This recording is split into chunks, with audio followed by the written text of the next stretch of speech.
Okay, I'm working on getting the power cord installed, and I've got it fed through the hole for the power cord. Got my nut tied in there for strain relief, so I'll just pull that back. I'm using this braided cloth from Radio Days, and I just trim back the braid, pull the wires apart, strip the insulation off, and tin the wires, get them ready to solder. And in order to keep the braid from fraying, I use a piece of clear shrink tubing just over the end of the braid.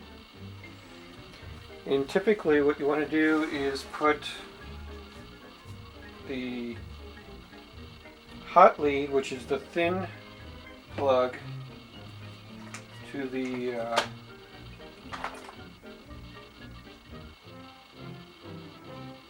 plug on the hot side, and the wide pin on the ground side. However, this is a vintage plug. They're both thin. There's no wide pin on this. So what I'm going to do is mark one of the pins as the ground.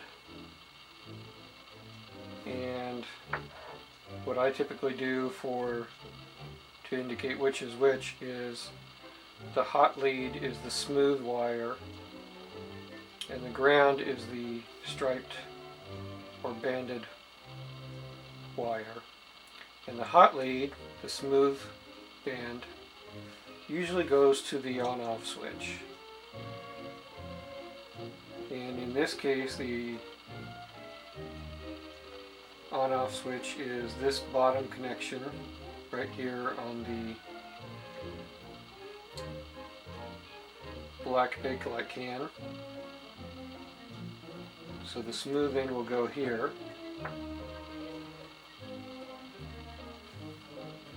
And the other connection will go right here across the second capacitor that's in this block. This is the first capacitor between ground and pin 3, and the second capacitor is between ground and pin 2. So right here and ground right here.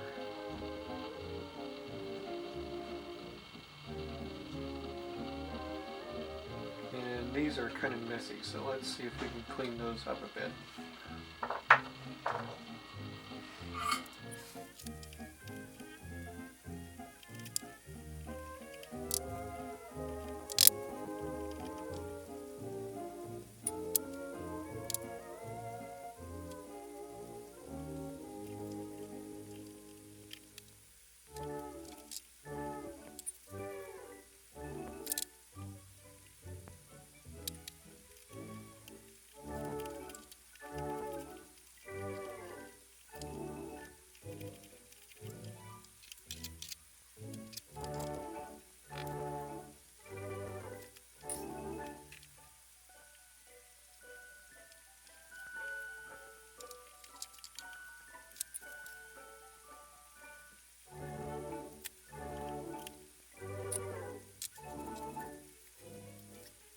Okay, the power cord is connected.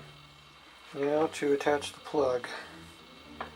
And there's a bunch of sticky green stuff all over this, so I'm going to wash this out before putting the new cord on.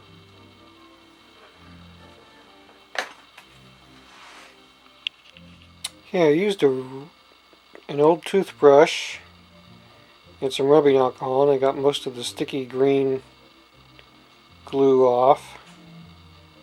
It looks pretty good. When I got the radio, it was missing the cover that goes over the prongs and covers the terminals. And I keep a supply of those on hand from the antique lamp company. I buy my vintage plugs and these discs from them for the radios that I get that do have the plugs but no discs to cover the terminals. So I had this on hand, so that'll go on the plug once the cord is hooked up. Okay, so the new power plug is connected. Nice and clean, looks good. You put your insulation disc on, and it looks nice and clean. Black is ground, so that's going to go into the wide plug in the wall. And once we do our last checks, the radio is ready to plug in. So one problem I had was on the 37610, the dial light socket was incomplete. So this is what looks complete from the 37620, and you can see there's a metal tip where the light bulb contacts in a insulated piece of plastic or rubber in a spring, and it's insulated below the contact with a widening black area around the contact. And I work on vintage pinball machines, so I've got all kinds of spare parts laying around. So I went out in the garage and I found a spring and stretched it out. I found a little washer in my spare parts and I trimmed it down to size. And I've got some shrink tubing here. And I've got the contact tube that was on the original wire.